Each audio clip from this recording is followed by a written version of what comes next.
I think with any healing journey, I think there's a moment where you do a little bit and you think, that's it, I'm done. I'm healed. I'm good. And then something pops up again and says, no, you're not quite there. And now I'm with the firm belief that it's a constant journey.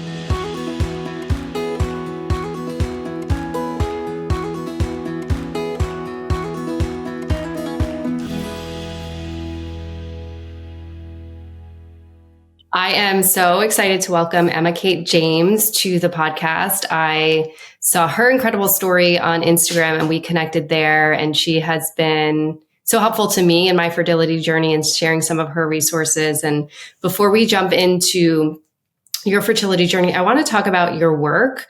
You're a women's transformation coach, you're trauma informed, and I'd love to hear how you came to be a coach, what that journey was for you, and to hear more about your work, because your messaging is so empowering. And I was sharing with you before we hit record. We were talking a lot before we hit record. It's so aligned with what we talk about here, and sort of taking the pressure off, not adhering to societal timelines, not thinking like something is wrong with you if you're not hitting those milestones.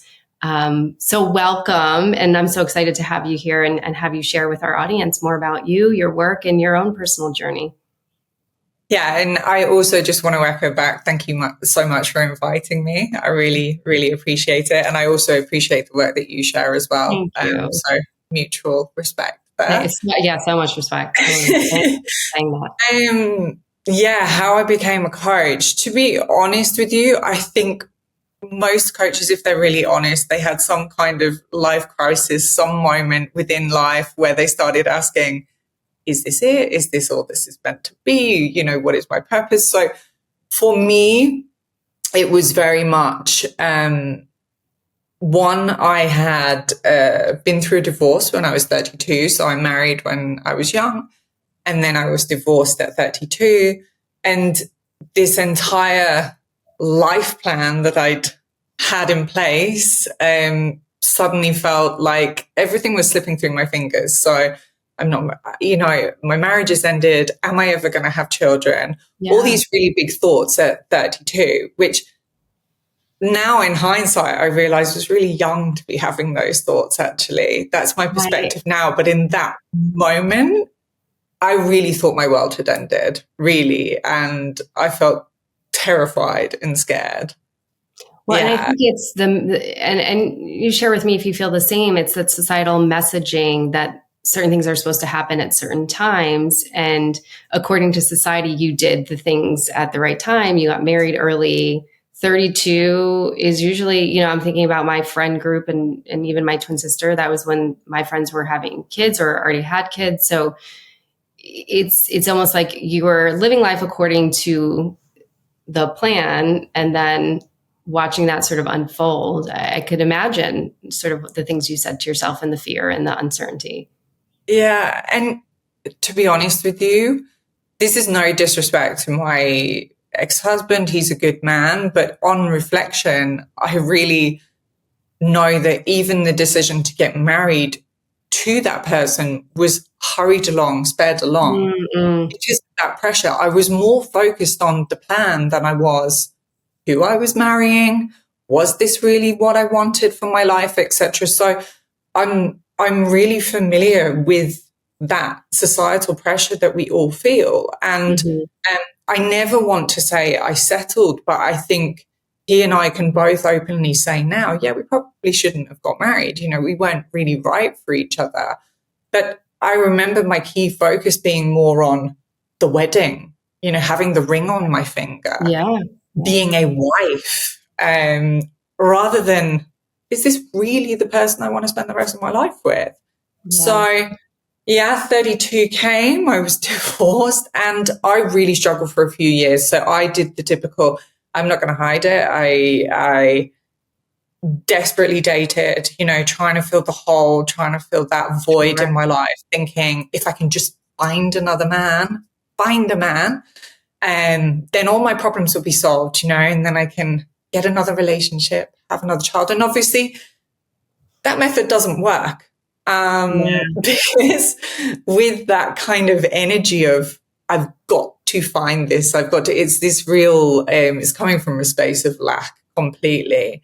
And so I sort of had disastrous relationship after disastrous relationship, which finally led to me saying, okay, what's the pattern here? Yeah, it's like the universe telling you, like, we're gonna keep showing you it until you see it yourself. Exactly. And, the common denominator in all of that was me. So I started to do my own healing work. I hired my own coach. And I think through going through my own transformation was when I just thought, wow, this information is invaluable. And this is what I would like to impart to other women. And I think I've shared quite openly, publicly as well.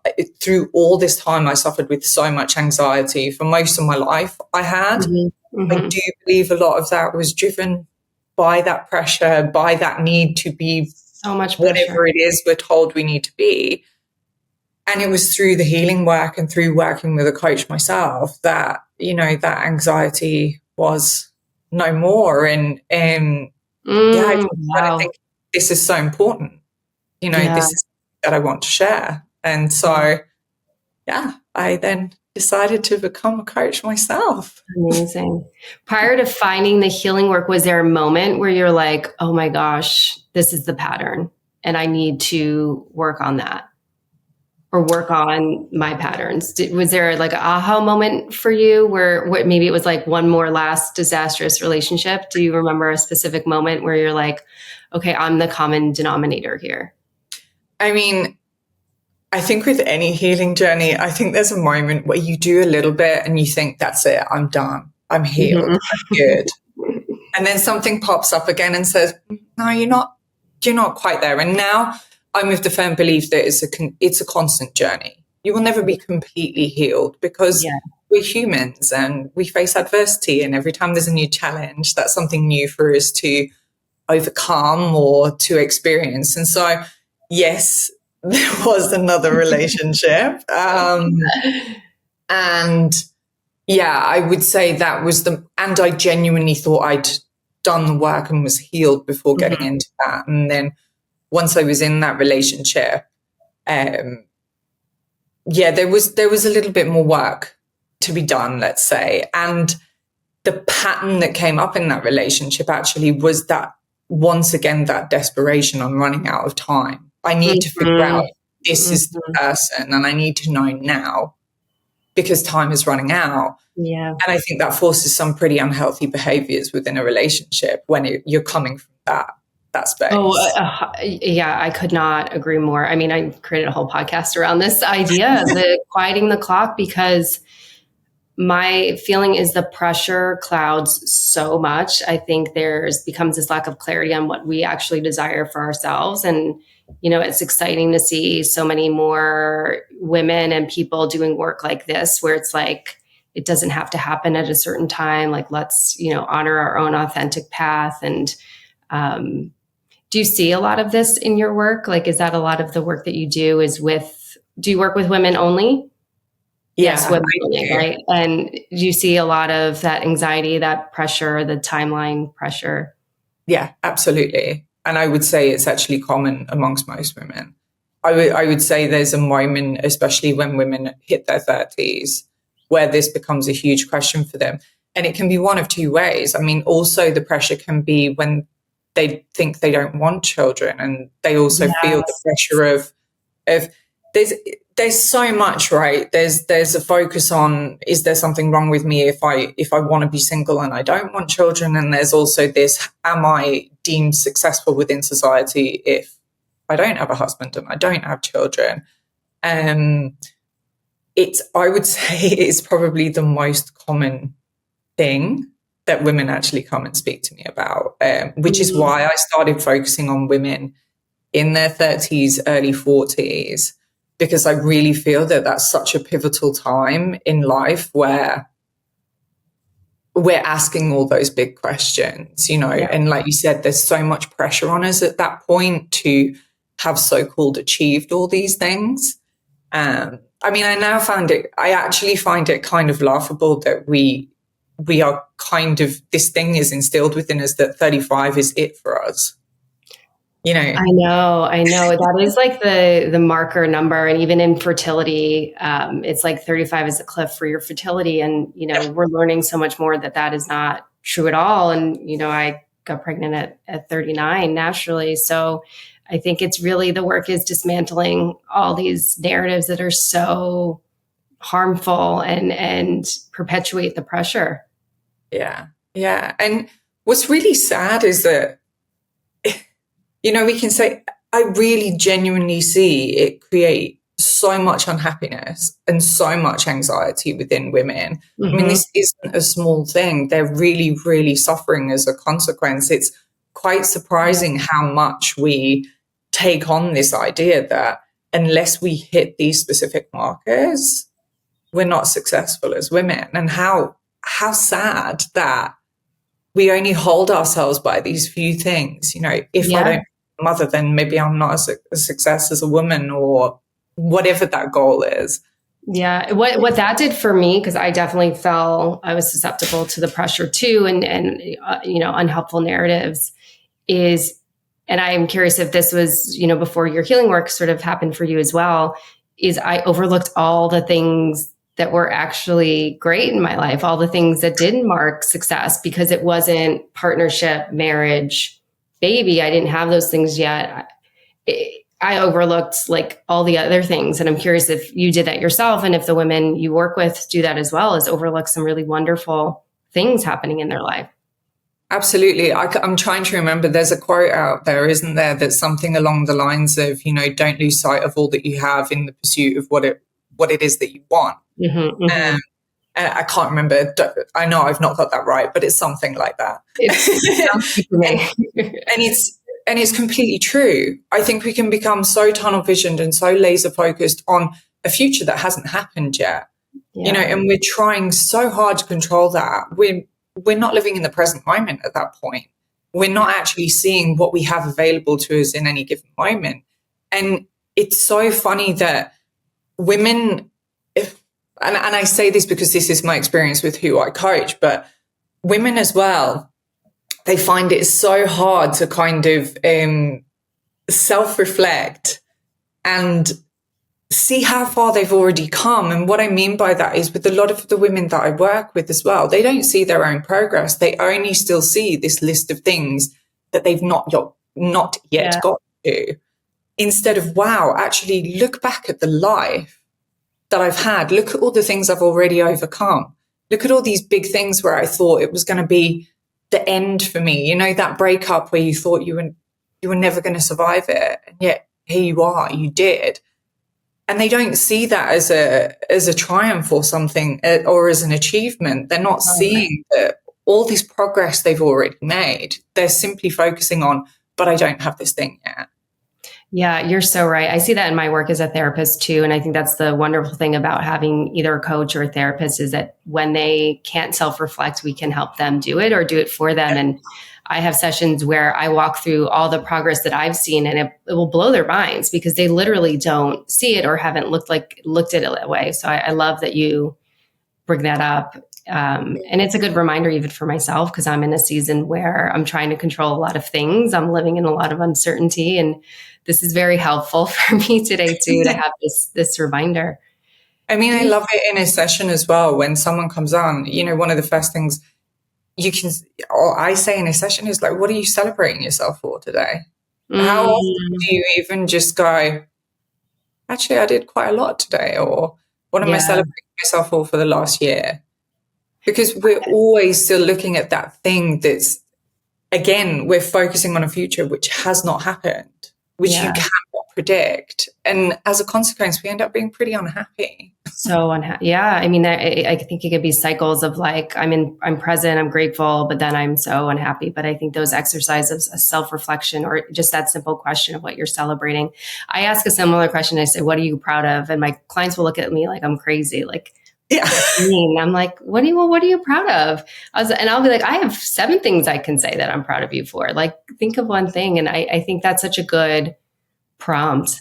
What are some other ways you help women sort of let go? I love you in some of your posts, you talk about this idea of letting go of fear or the attachment to the way that it should look. and also creating space for things to come in.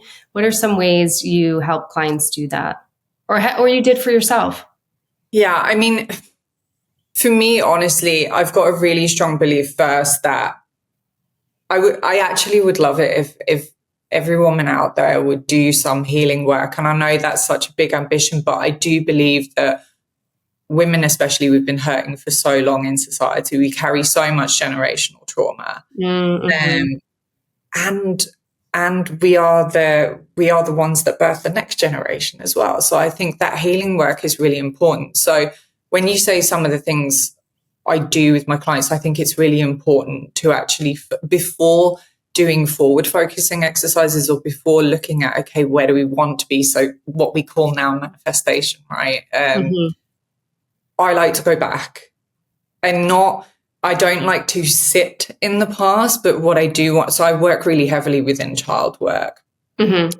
I talk about this, like creating space within ourselves. If there is a pattern or a thought or a belief or behavior that you have in the past and you haven't worked through that, or you're not able to let go of that, it is going to continue to show itself throughout your life.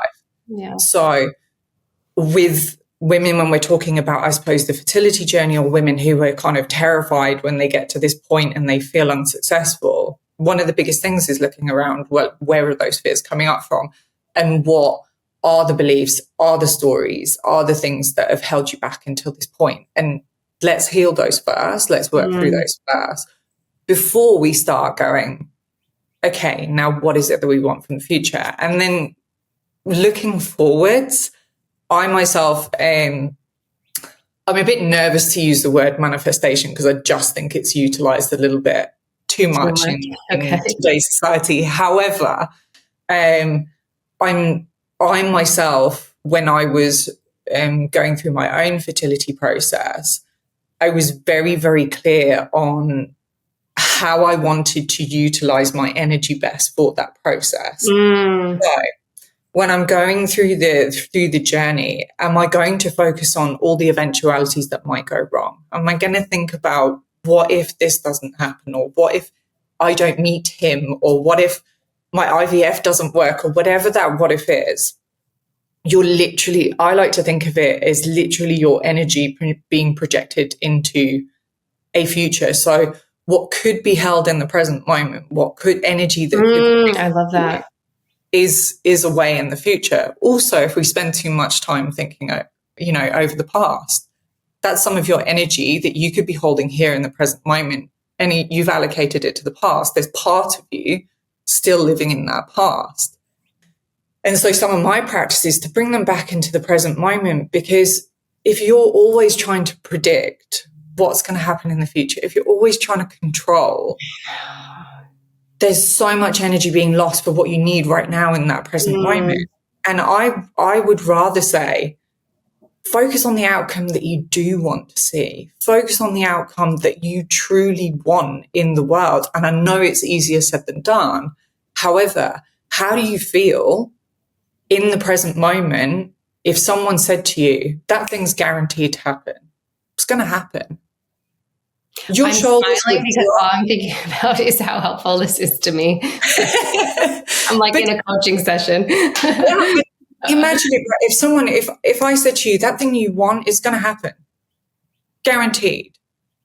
Right now, you would breathe out, your shoulders would drop. Yeah. And then ask yourself, okay, how would that person approach today? How would she go out in the world? How would she behave? Would she be stressing all the time? Would she be worrying over every little detail? Or would she be saying, it's going to happen, I'm good? I love that.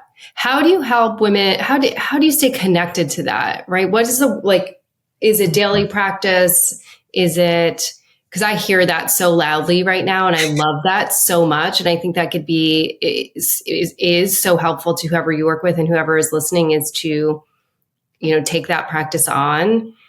I think I'm hearing that. And I'm like, yes, I love that. I'm going to use that. And then tomorrow it might feel really different. It's like staying connected to that energy or those ideas. I can share how I do it. It's a practice. Look, Yeah.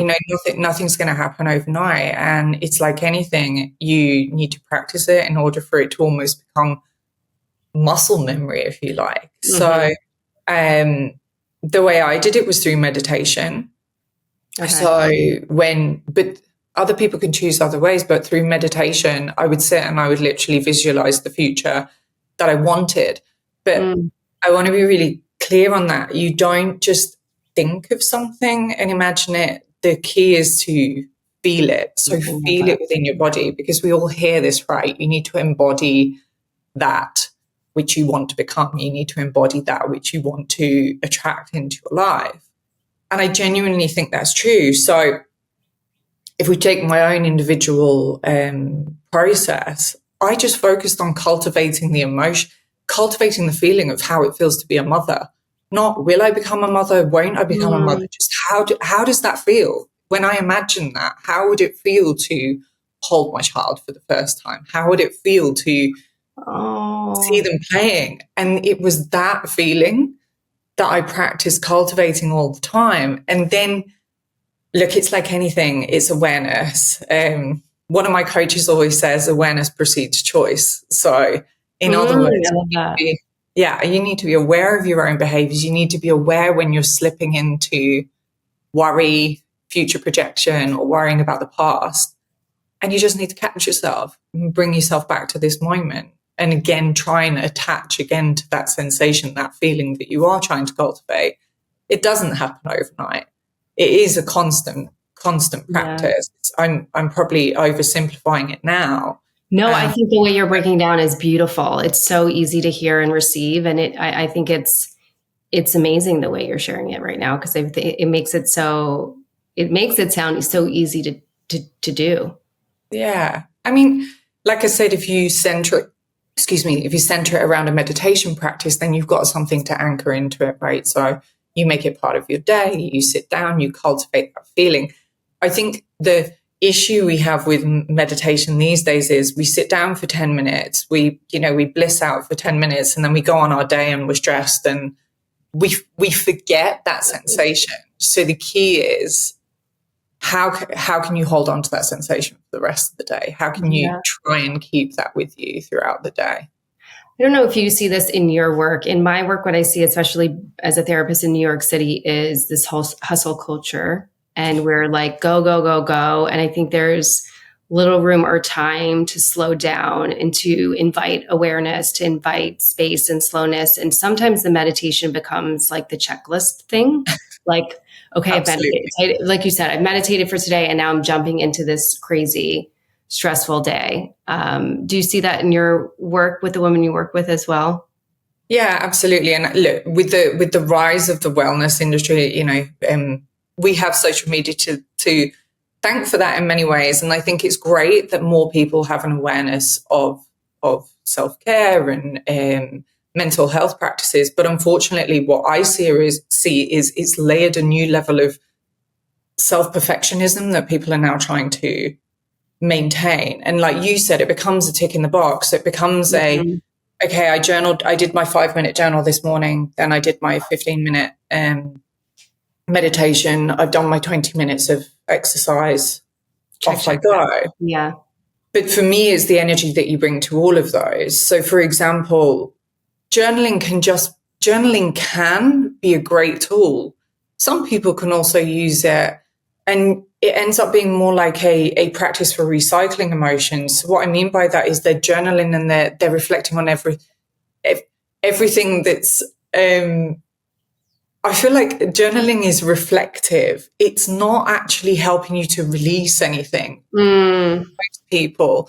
So we tend to reflect on everything that happened in our day. If you're already anxious, if you're already stressed, and then you're journaling on that particular thing, for me, it kind of keeps you in a constant loop of recycling that emotion. We're not actually allowing ourselves to release it. The same with meditation. You can use meditation to most people try and use it to leave their body. So to leave the Mm. experience of what it is in that moment that they're truly feeling, because they want to escape that. So it's escapism, when actually the best sort of meditation is when you use it to connect into your own body and connect into self. And yeah, I do see this a lot with women. I'm not a massive fan of layering on lots of things that you need to tick off in order to keep, to maintain your mental health, because for most people it's too much pressure. And I think some of the add more. Yes, we're trying to release pressure. It does add more. You had one great post where you're like, I don't think most coaches will say this, but put down the books, put down the self-help books. Yeah. Because everyone is everyone really thinks that there's something that needs to be fixed within them now, that they're entirely broken. And for me, I'm sure you have this as a therapist, it's really quite simple. Most people just don't feel seen, don't feel heard, and they struggle to work with their own emotions. Yeah.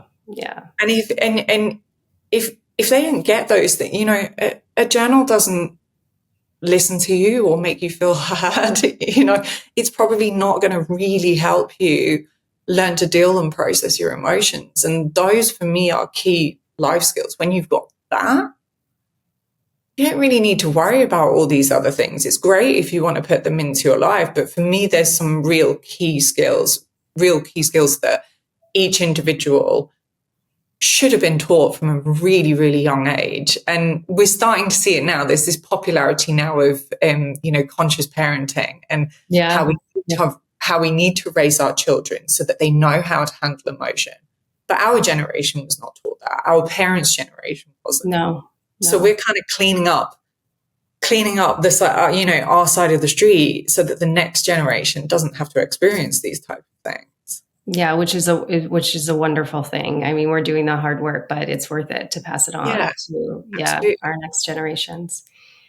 So I want to shift gears a little bit, but it all goes together in terms of the blueprint we're sold and timelines, but your own fertility journey. And I saw that post and I was just so inspired and amazed. And I think it was so brave of you too. And I'm curious about the decision to share in real time on social media, because shortly after maybe I was doing mine at the same time, maybe right after, I'm like, what does she do if it doesn't work? It's so vulnerable. And I was so happy when I saw you were pregnant, but then I was thinking of myself because my first one didn't work. And I just think it was so brave to share in real time. And I'm curious about that decision, but maybe we back up to when you first started considering IVF and becoming a mother. Yeah. Honestly, I was thinking about it for 2 years. So when my last relationship ended, I started talking with my family a little bit more about it, sort of dipping my toe in the possibility of, could I do this alone? Mm-hmm. And I would say initially it absolutely terrified me, the thought of doing that alone. And so I did a little bit of the fertility treatments and then I sort of backed away again. Oh, okay. It didn't feel in alignment to me. It felt too big to hold. But I went away and as I've talked about, I worked on myself. Yes, I was a coach and we're all still a work in progress. So I was still doing my own work. Yeah. And I think through a lot of the healing work I continued to do, there was just a lot of synchronicities that happened in my life that started to make me feel like, okay, maybe this is possible for me. And the moment when I actually decided to do it, I can't really put my finger on it, but I know there was a moment where suddenly the decision no longer felt scary. I felt very, very calm about the decision. So I didn't feel intimidated anymore by doing it by myself. Wow. And I think that sort of remained throughout the process. It was, for me, that was my intuition telling me this is the way that's what it sounds like. Yeah. And I needed to get to that point. I really needed to. I think as a solo parent, everything is going to be on your shoulders, all the big decisions, all the responsibility. And so I do think it's really important that you really have that that you have your center so that you know 100% within you, this is what I want, because there's a lot that comes with this process, as you know, Mm-hmm. and there's going to be a lot for me, you know, once my baby's here. And so as long as I have that center, as long as I have that knowing that this is meant for me, this is meant for me, that's kind of my guiding light. That's what I kind of hold on to, and everything else I'll deal with it as and when it comes. So I just remember calling my parents. I think I'll have been 40 at that point. Yeah, and calling my parents and saying, Mom, Dad, you might think I'm crazy. They did think I was crazy at first. For their generation, it's not right. normal, Yeah. right? Yeah. And I said, I'm thinking of doing this, you know, what do you think? And I'm really thankful that I have an extremely supportive, really supportive family. So yeah, we're behind you if that's what you want to do. And here we are. So yeah, I know. Getting process. so close. Oh my God, getting so close. Prior to getting to this intuitive place that you knew that this was meant for you, was there reconciliation of a vision that maybe looked different than we're told it should look like with a partner, not solo? Was there some grief in letting go of the vision? Because I know so many women, we've had many women on who have made the same decision as you, and I think it is so beautiful. But one guest was saying it was really sort of reconciling or releasing the picture of the way we're told it's supposed to be, and really embracing and loving the new picture. It's actually funny, you know, that moment came for me a little bit when I was actually coaching someone else. So I'm sort of saying these words to someone, and then I'm thinking, wow, these words are kind of meant for me right now, because what I was saying to this person was, they were talking about the picture of what they wanted. And I said, well, you know, who says you still can't have that picture? It just might not come in the order that you expect it to.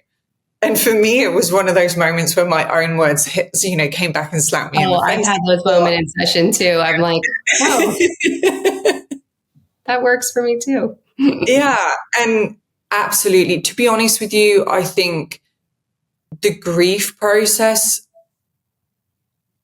had been happening for quite some time. I think when I said to you, when I first initially had that thought around IVF and it didn't feel good to me, I think that's when the grief first, I remember that first appointment, going to speak to the gynecologist, hearing all the statistics, hearing all the numbers, basically being told, you've got no chance. But I mean, oh my gosh, is that what they said to you? I mean, not in so many words, but it was, you know, for your mature age, the chances of you getting pregnant are extremely small. All the things that they tend to say at my age. And I felt utterly devastated. But I think at that point, it was really the letting go of the idea of the relationship. So, you know, the thought that I would meet someone, we would have a great relationship together, and then at some point a child would be born from that relationship. Mm-hmm. And yeah, I had to let go of that thought. And it's really funny, the moment I let go and I started to ask myself, well, what does it matter if I do it in this order, you know? And what I see with a lot of women is they tell themselves that because now obviously I'm working with women who have a similar interest in following a path like myself, is they almost commit themselves to, well, this means that I'm going to be single forever. You know, if I choose to be a single mom. Right. You start telling us, this story that no one, if something is wrong with me, or no one will want me because of this. Yeah. And why I'm so lucky is I have an example of where that is not true. So in my own life, my father came into my life when I was 18 months old, and he's been with my mom ever since. And so I really have an example in my own life of where a man stepped in and, you know, was in love with my mom and took me on as his own daughter. And he's my father through and through in every way. And so that for me was really comforting, that I had evidence within my own life. And I think it's Mhm. really important, if there's something that you want in life, or and you're sort of telling yourself, oh, it's not possible for me. One, ask yourself, is that really true? And two, look for evidence around you of that Yeah. thing, because there Yeah. will be evidence. And if it's there, then it's possible. Yeah. I so relate to how you work. I work very similarly, like look for bottles. And when, clients are doubting whether or not they'll have a healthy relationship, I'll be like, all right, let's look around. Where do you see a healthy relationship? And either they don't see many, and I'm like, okay, here's what's informing this story. Or we can attach to one and they can have hope that it's possible.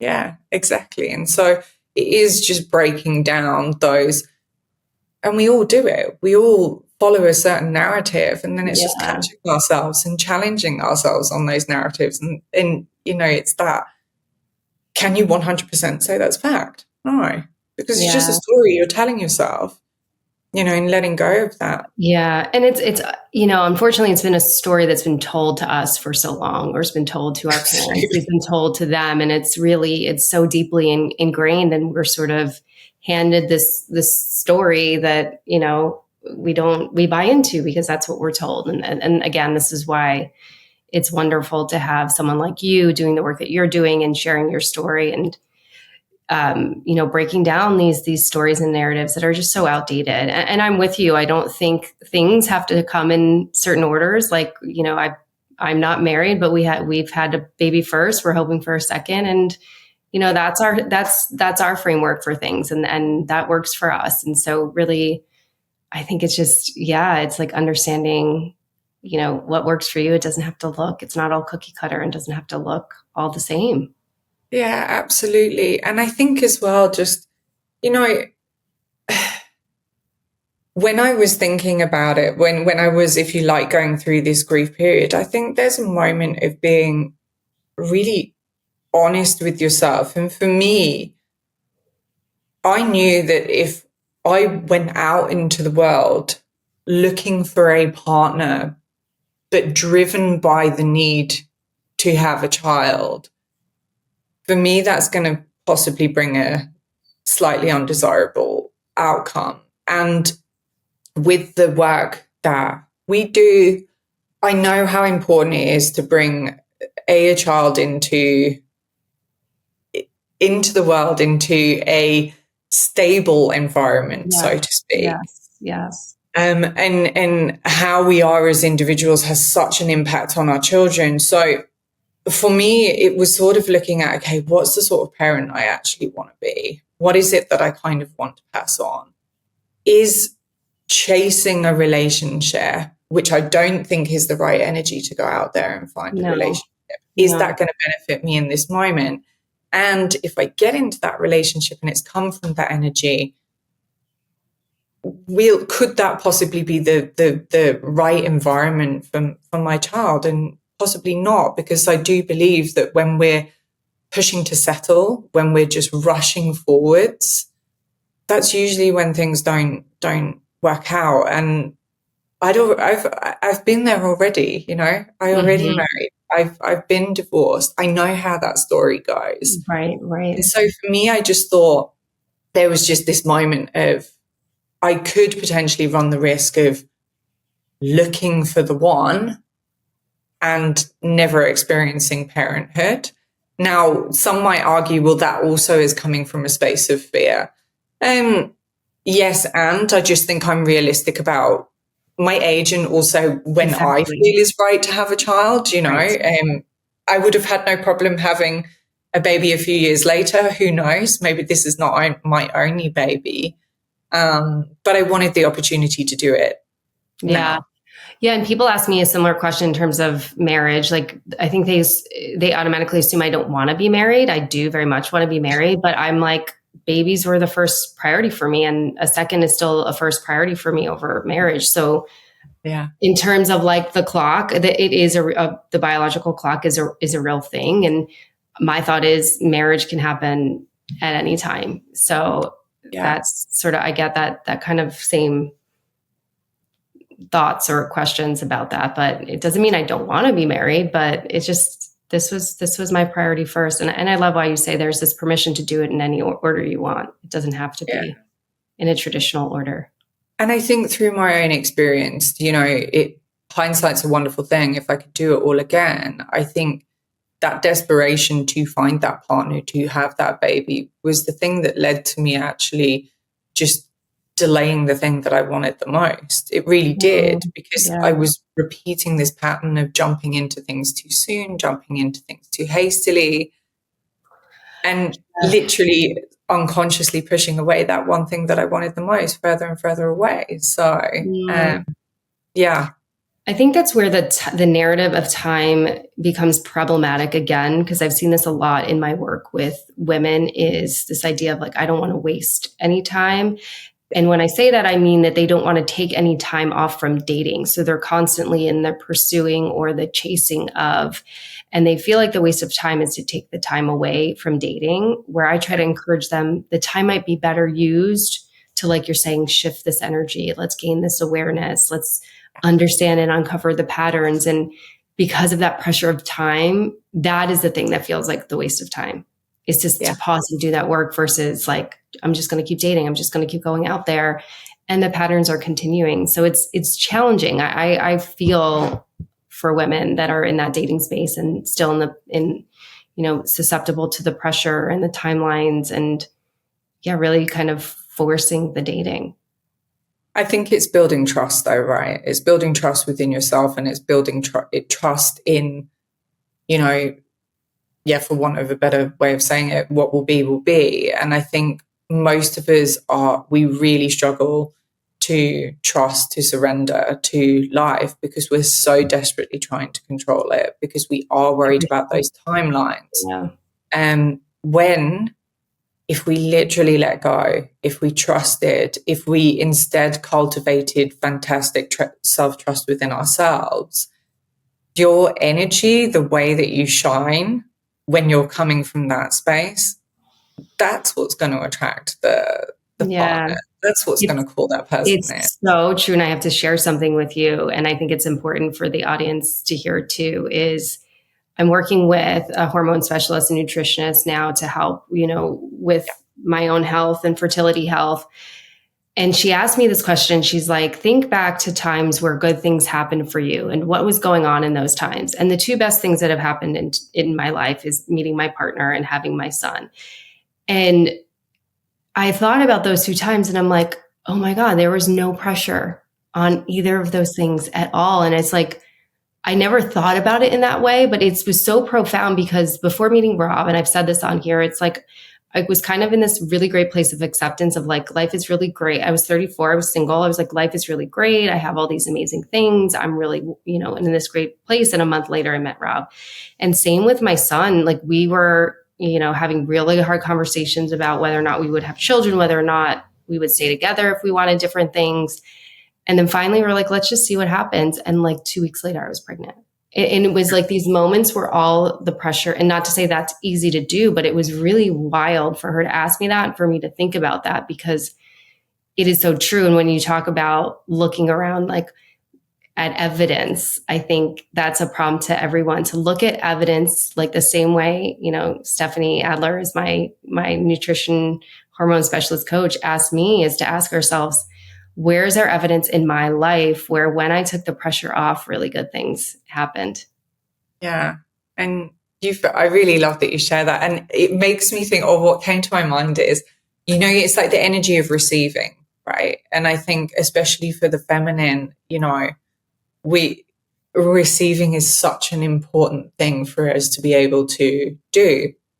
I mean, when you think about the conception of a child, we are open and we are receiving that within us. And one of the things, and that's what we talk about when we have this open energy, when we're just open to things coming to us, that's when they do, not when we're trying to grasp and grab for them. Yeah. And I have like one little thing that maybe it's useful for your audience, that because for some women it's a really hard concept to grasp. What do you mean I've got to be in an energy of receiving? What does that mean? Like, be open. And one really small example is, how do you respond when someone gives you a compliment? How does that feel for you? Because the majority of women, when they're given a compliment, will either make a joke, deflect, or immediately give it back to the other person. Yes, yes. So it's like someone will say, oh, I love your hair. And they'll say, oh, but your hair looks great too. Yeah. And so one of the things I ask my clients to do is to simply just practice saying thank you. And taking it in. Yeah. And receiving it. Yeah. And receiving it.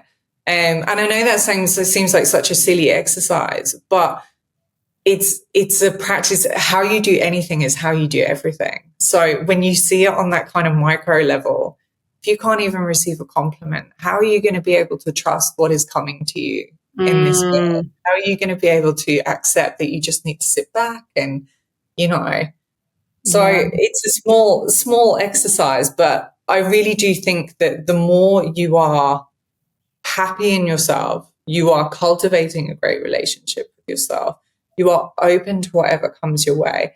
And I think the openness, that receivership is very, very important, because it's not to be confused with someone who's so hyper independent that they're not open. So for me, hyper independence can actually just be another sign of a trauma response. I was just yeah. I feel like we were just, yes, yes, it is. I see that a lot in my work too. Hyper independence being a trauma response. Yeah, and I think I love that we keep talking about energy, because I think it's so powerful, and I think prompting everybody listening to thinking about the energy that they're putting out. Like, are they forcing? Are they chasing? Or are they, open to receive? Yeah. And I know it's easier said than done, but I really feel like this change really shifted the needle for me quite a lot. Just stopping with the pursuing of everything, stopping worrying about the timeline, and it's easier said than done. But how I managed to do that was because I cultivated a really good relationship with myself. I healed, or I worked through, I should say, I'm not healed by any means, but I worked through some of those things that were really driving that sensation within me, driving that fear within me. Yeah. And it's really clear that it's allowed you to be where you are now, which is so beautiful. I want to ask this before we wrap up. Just again, I know I mentioned it earlier, but what went into the decision to share in real time? Because again, I thought that was so, especially in this fertility space, especially in the IVF process, where there's so much waiting and anxiety and uncertainty of how, obviously it could go either way. What was the thought or decision going into that? Some of it was a little bit accidental. I'm not going to lie. I was quite shocked and, surprised at the same time at the response. But I think I'd actually had a friend that had gone through this process before. Mm-hmm. And what I'd witnessed was her feeling like she couldn't really share that openly with the world. There was somehow shame surrounding the fact that she'd had a child by herself. And, no judgment in her whatsoever. Her process is her process and how she decides to share it. But for me, when I was talking to you about the energy that I wanted to bring to it, so this energetic of this thing has already happened, it's not going to happen. It's happened. So for me, it was, I'm not going to talk about this, because there is no shame in having a child in this manner, in this way. And so initially when I shared, I think I was coming more from the space of, look, when you build that self-trust, when you do that healing work, it's possible then to make decisions like this, because really it's the decision to become a solo parent, which feels so huge, how can I possibly do this alone? How will I ever do that? And then the response, so I was really coming from that confidence coach kind of angle. And then the response was just, overwhelming. And the sheer volume of women that have come forwards from that I've been exposed to, that have shown up in my DMs, I can honestly say it's because of them that I thought this is really important. This actually means something. Yeah. And so when you asked, did I think about what would happen if something went wrong? I don't think I ever allowed myself to get to that point I within love my that. thought. There were moments. I'm not made of wood. I'm a human being. There were moments where I was scared, but I think I came to the conclusion that this process, I know for me, it was relatively smooth. But the reality of this process is it's a hard process. IVF fertility journey can be such a difficult process for some. Mm-hmm.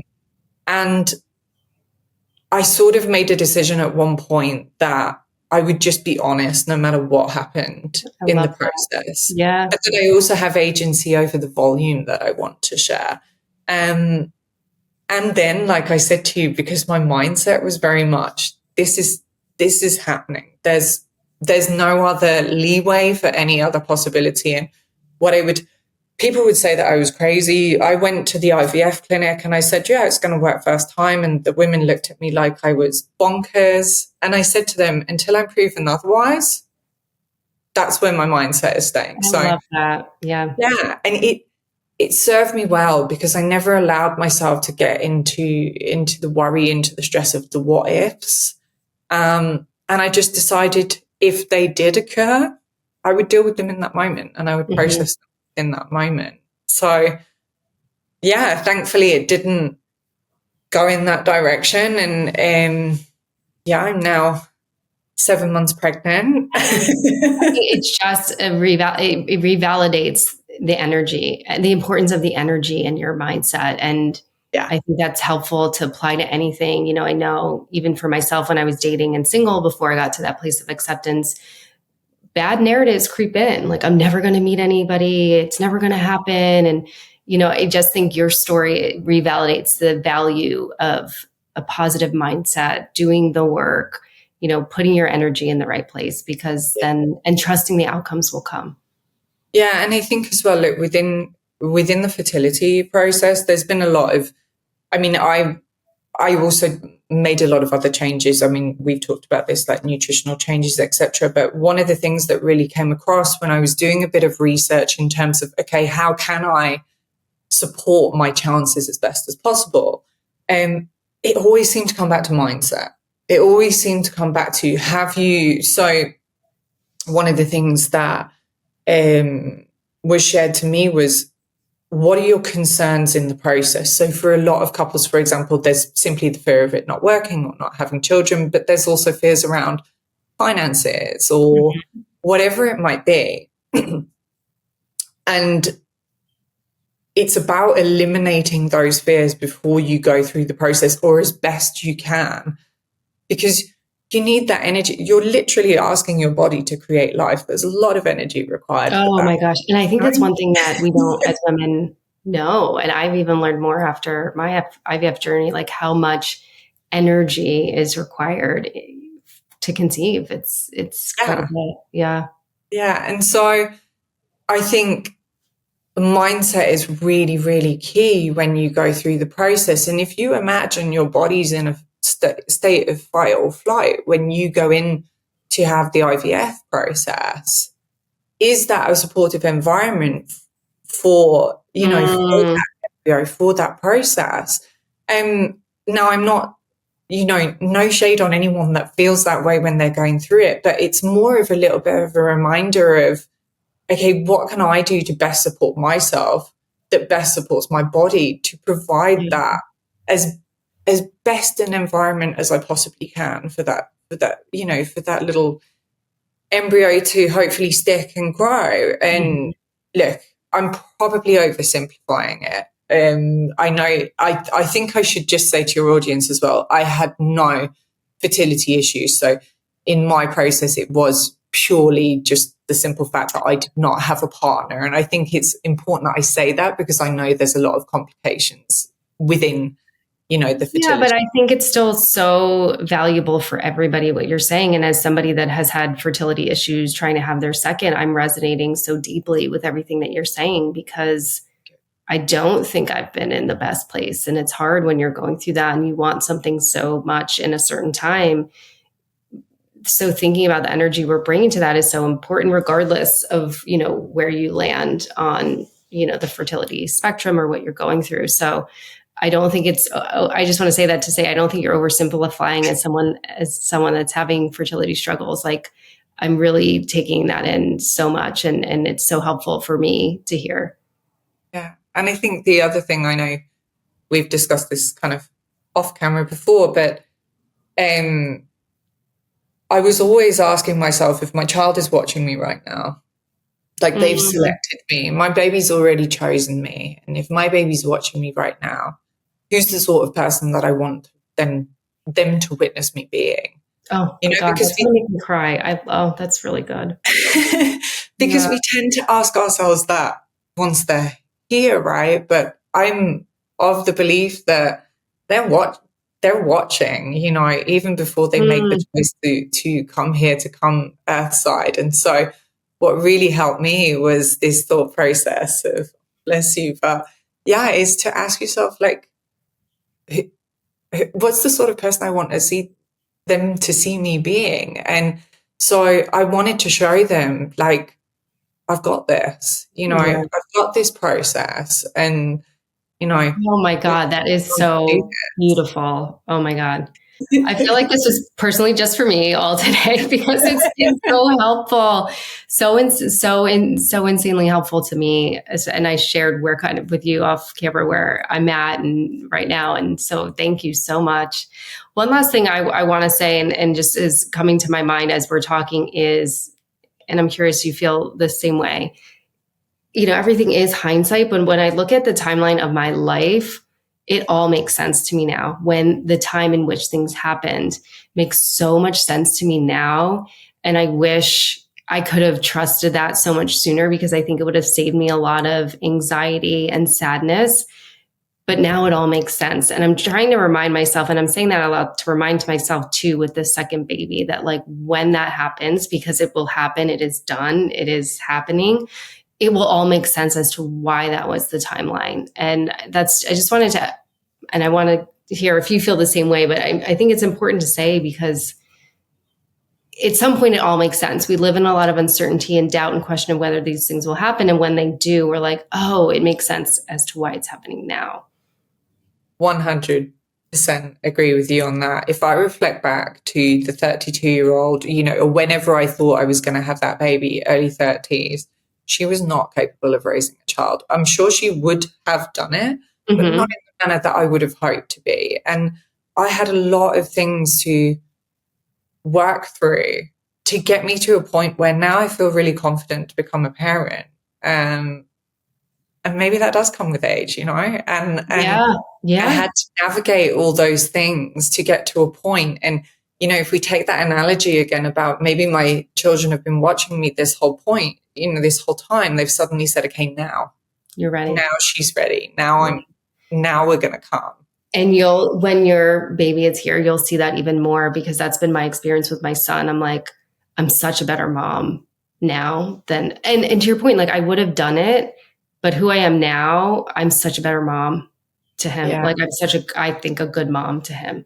So I think that thought will be revalidated when your baby is here.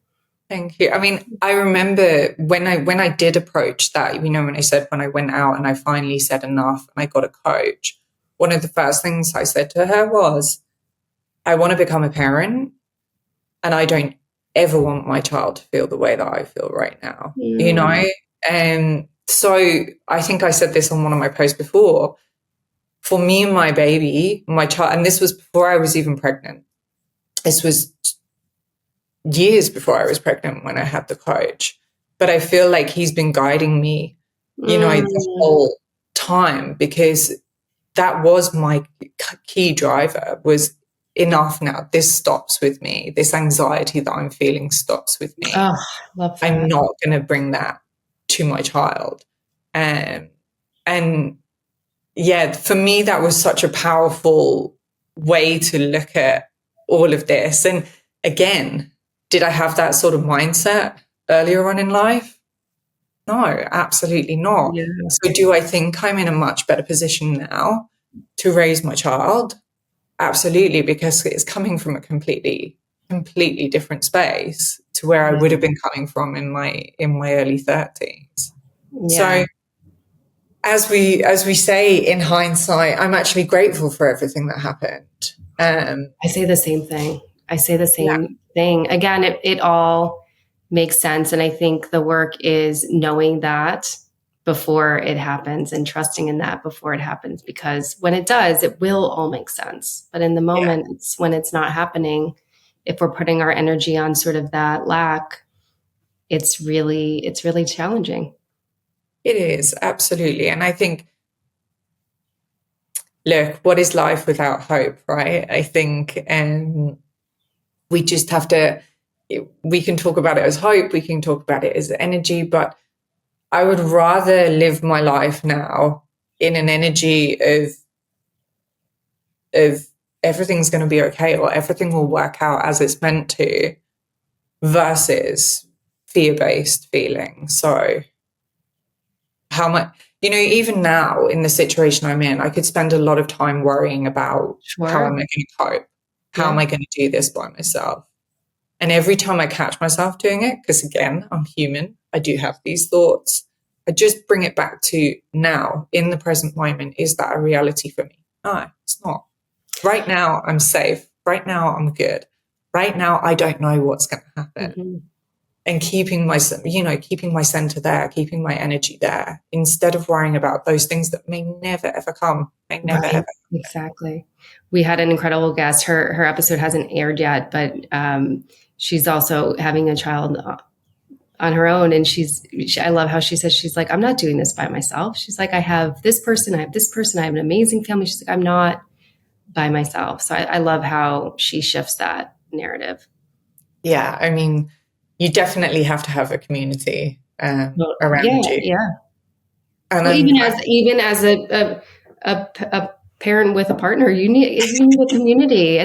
We're yeah, meant to raise children in communities. So yeah, absolutely. And I'm lucky in that sense. I have a really great group of friends that all stand by me throughout this process. And I think more importantly, my family as well. And yes, we don't live in the same country. So my family's in the UK and I live in Switzerland. But just to know that they're at the other end of the phone and I have that support is of huge, huge yeah, help, huge yeah, support to me as well. yeah.